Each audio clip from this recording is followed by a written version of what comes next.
First Governors Forum, the Governor of Katsina State, Kaduna, Kebbi, Zamfara, Jigawa, already on ground.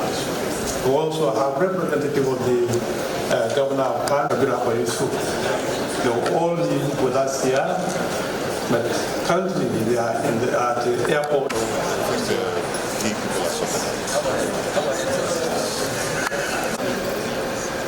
If I take you to Saudi after the opening ceremony, issues surrounding the security, which will take place in this hall,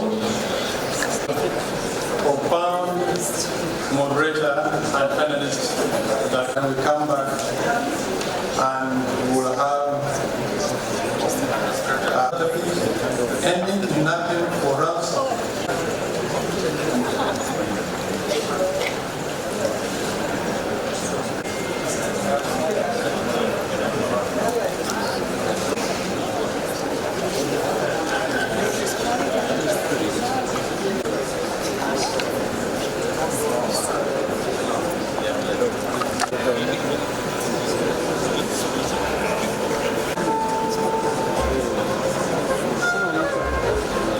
Katsina, the home of heritage and hospitality. I'm directed to, once again, I appeal to those that participants list to please honorably that are being invited, and they know themselves and we know them. Please, before they come, if you know you are not on the list, please.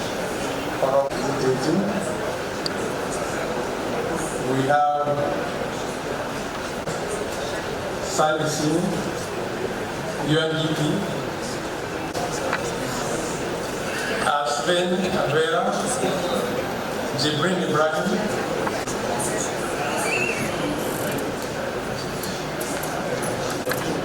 and this quick announcement is those the entrance of the Vice President and the governor will come to this event. Brigadier General Stanley Bola Ahmed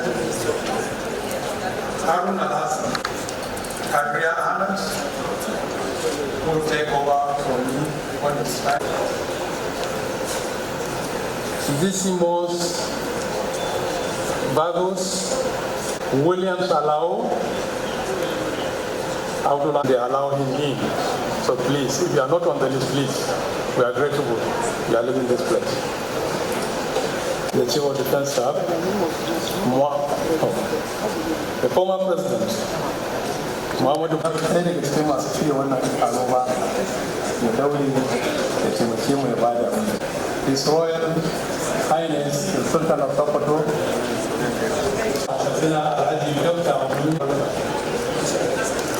I would like to also welcome His Royal Chairman, Council of Chiefs. I would also like to welcome His Royal Highness Alhaji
And the entrance place should operate with the security agents, that there is a place provided for you and open place in this hall.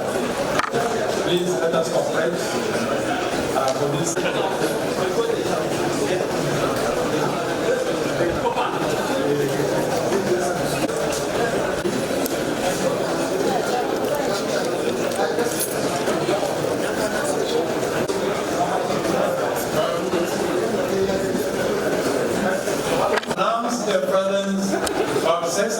the Vice President of the Federal Republic of Nigeria, Katsina State, DCFR.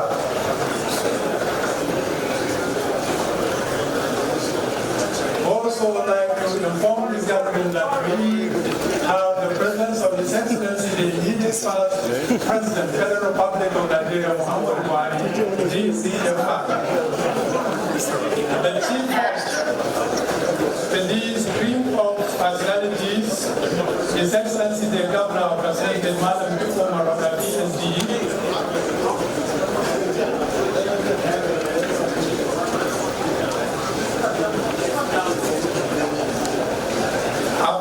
Immediately after the pleasantries, we will start the program as scheduled.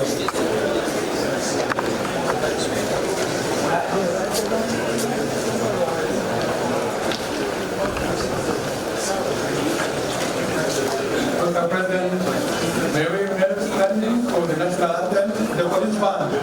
The national anthem, please.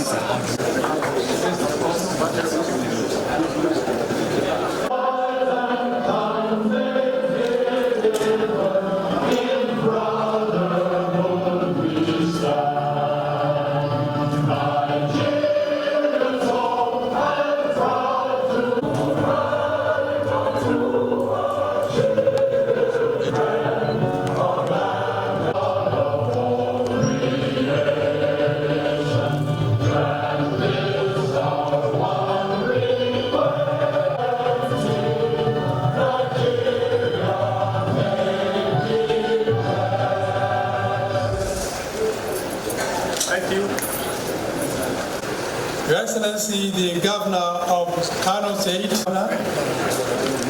Your Excellencies, the Ministers, Your Excellencies, the Representative, His Eminence, the Emir, the Sultan of Sokoto, Chairman and members of the Esquire, distinguished panelists, moderators, good morning and assalamu alaikum wa rahmatullahi wa barakatuh. Your Excellency, enterprising culture among young people, which if used properly, have the ability and trying to see how we can make this happen. With us here today, I must acknowledge a few important people, and we're really pleased they're here, because thank you so much, sir. Our host again, I'd like to Ms. Elsie Atafwa, thank you, ma'am, for making this happen. The governors of the northwestern states, starting with the governor of Kebbi State, His Excellency Abba Kabir Yusuf, who could discharge the affairs of Germany and France, Johan Latin and Jean-Francois Haas.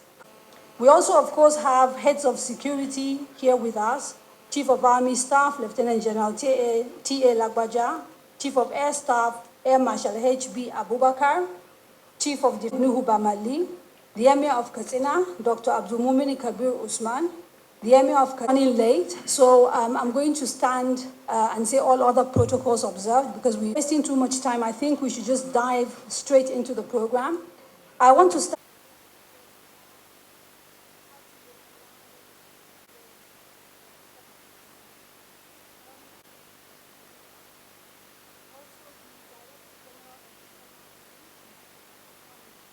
You have the potential on your side, and together you can transform challenges of making a brighter future. As I say, we must do this with fire in our belly because I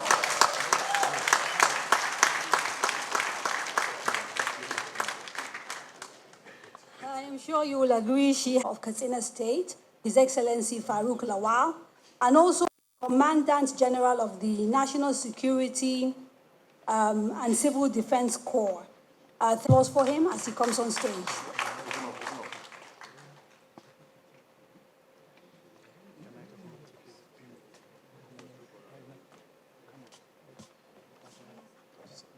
So can I ask people to please be quick with their remarks? Thank you.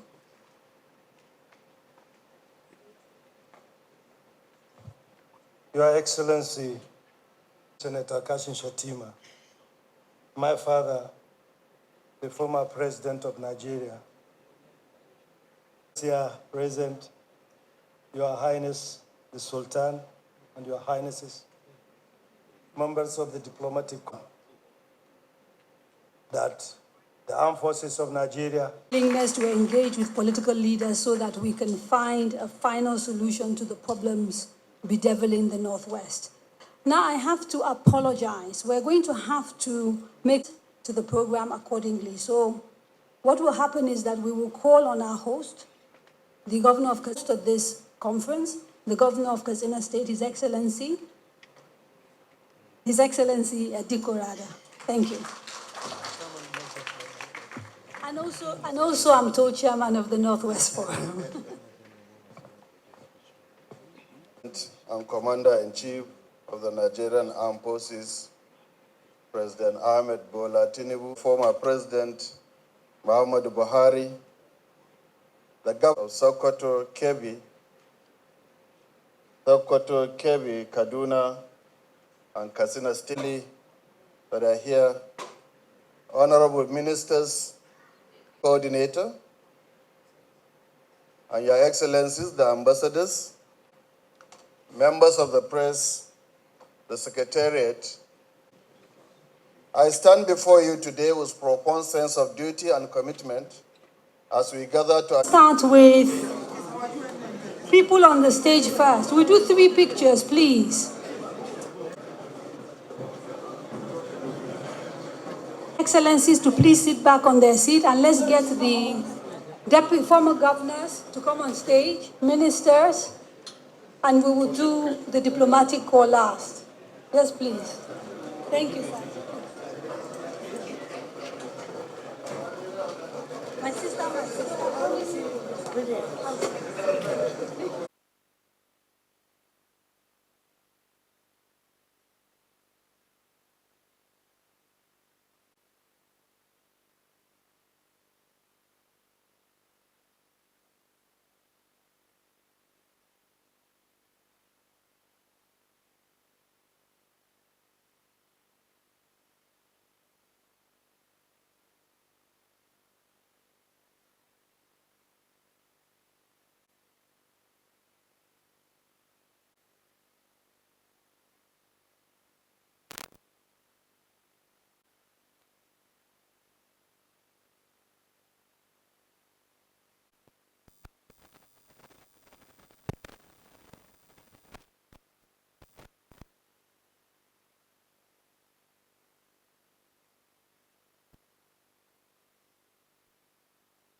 There's a profound reason the north of Nigeria is often perceived as one unified people. This perception extends past your brothers and sisters across the Niger and reaches far outside the shores of the nation. This unity is deeply rooted in a culture and born of shared interests and common pursuits. Today, our presence here is a communal gathering to address the afflictions that have threatened the stability and unity of this great house. I am honored to join you in reflecting on our path to extinguishing the fires we were elected to put out. Beyond the economic rationale that drove the amalgamation of the northern and southern parts of Nigeria, the formation of our great nation was inspired by the need for mutual protection. But I ask, how can we achieve this sacred objective if one part is afflicted? We have long established that whatever else any part of this federation destabilizes the other. So the issue of national security in the Northwest is not a sectional agenda. We promise to make Nigeria safer, and this aim has been our topmost priority since we came to office over a year ago. We realize that achieving the peace we seek necessitates addressing the historical injustices that have torn communities apart. We must also reverse the institutional priorities governing security and the economic dysfunctions that create vulnerabilities to crime.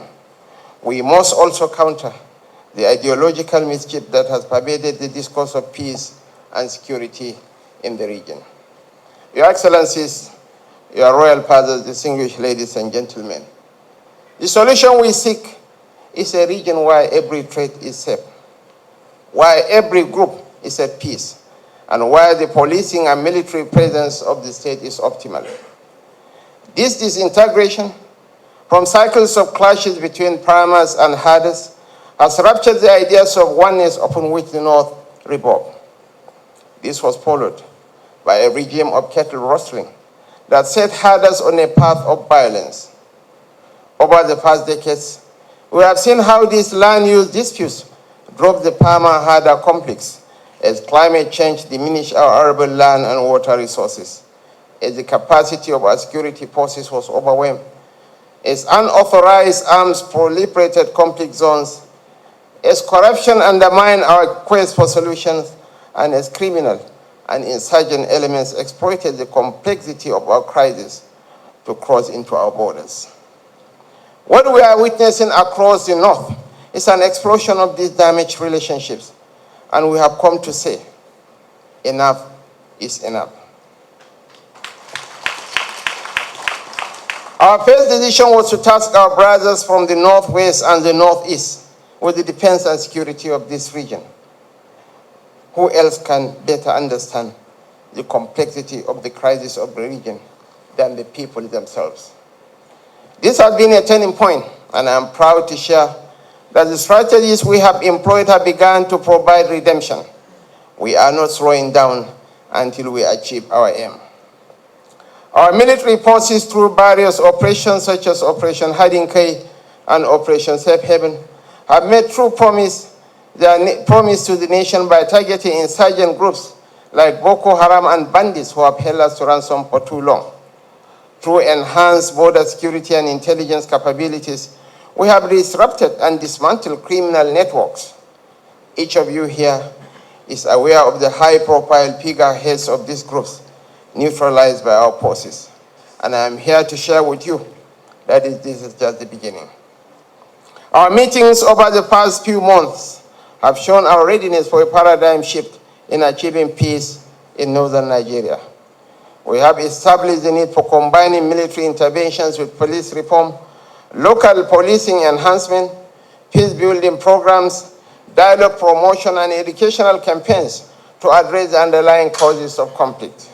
We have also identified a roadmap that includes integrating military, political, and socio-economic strategies, enhancing cross-border cooperation, investing in youth empowerment and education, strengthening local institutions, promoting inclusive dialogue, prioritizing prevention and resilience building measures, and engaging regional neighbors for support. To build pragmatic solutions to our security compromises, we are strengthening collaborations among the services and other security agencies to ensure a unified approach. We are adhering to guidelines such as standard operating procedures and rules of engagement and coordinating joint training exercises, interagency cooperation, communication, and information sharing. This ethical sensitivity to the operations of our forces and unity amongst us have made a difference. They have led to the surrendering of combatants, as we continue to eliminate and capture those who have undermined the sovereignty of this great nation. The kinetic and non-kinetic interventions we have pursued are designed to build the perimeter for our security infrastructure to the point that every child goes to school and returns home safely. Every person who sets out on a trip arrives at their destination securely. Every trader who goes to the market conducts their transactions without fear. And every farmer plants seeds and harvests their produce in secure environments. We cannot achieve this unless we come together. One of the non-kinetic interventions we have rolled out is the Fulako Resettlement Initiative. We believe it is a timely solution to address some of the root causes of disputes and insecurity in the Northwest. Our choice of Sokoto, Kebbi, Katsina, Zamfara, and Kaduna states, and by including Benue and Niger State for inclusivity for the pilot phase, is strategically planned to create positive nationwide transformations. The comprehensive plan includes building residences, roads, schools, and essential facilities, fulfilling our pledge to the nation. This effort symbolizes our commitment to sustainable development and a unified, peaceful, and prosperous Nigeria, transforming our diversity into strength. The President had approved, and we have secured 51 billion naira in our custody. We'll start rolling out the programs in the next couple of weeks. And what affects one affects all of us. The Borno State government has equally donated 5 center pivot irrigation equipment and 100 units of Kayan educational aids to assist us in addressing the root causes of our challenges in the Northwest. It's sad, it's disheartening that people that are hitherto one are getting divided. Su waye ne Hausawa? Ai lalacecen Fulani da bali-bali su ne Hausawan ai. Aka waye gari yanzu wai Hausa da Fulani suna fada. It's so sad. It's so disheartening. We have to unite as a family to address our common causes. Kaga su babana su ne ai Hausawan. Su babanmu su ne ai Hausawan. Hab ɗin shi babarbare, hab ɗin shi Fulani, shi kuma Bahaushe ne. Today, I believe we are going to continue comparing our ideas and thoughts to not only review our strategies and improve upon them, to make the states in the Northwest stable and peaceful parts of the nation, but to assure ourselves that we cannot achieve the triumph we desire without any part of the nation being secure. The glories of this nation are critical to the stability of the nation, and each of us here has a role to play, beginning with acknowledging that our destiny is tied together. I want to thank Mr. Malik Pal for identifying the fact that the trajectory of global growth is facing Africa.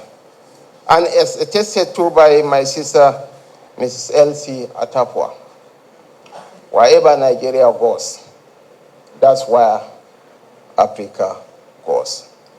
If Nigeria fails, Africa has failed. 1 out of every 4 black men, at the risk of sounding repetitive, is a Nigerian. And by 2050, one will surpass the United States and be the 3rd most populous nation on earth. 1 out of every 3 black men is a Nigerian. And by the end of the century,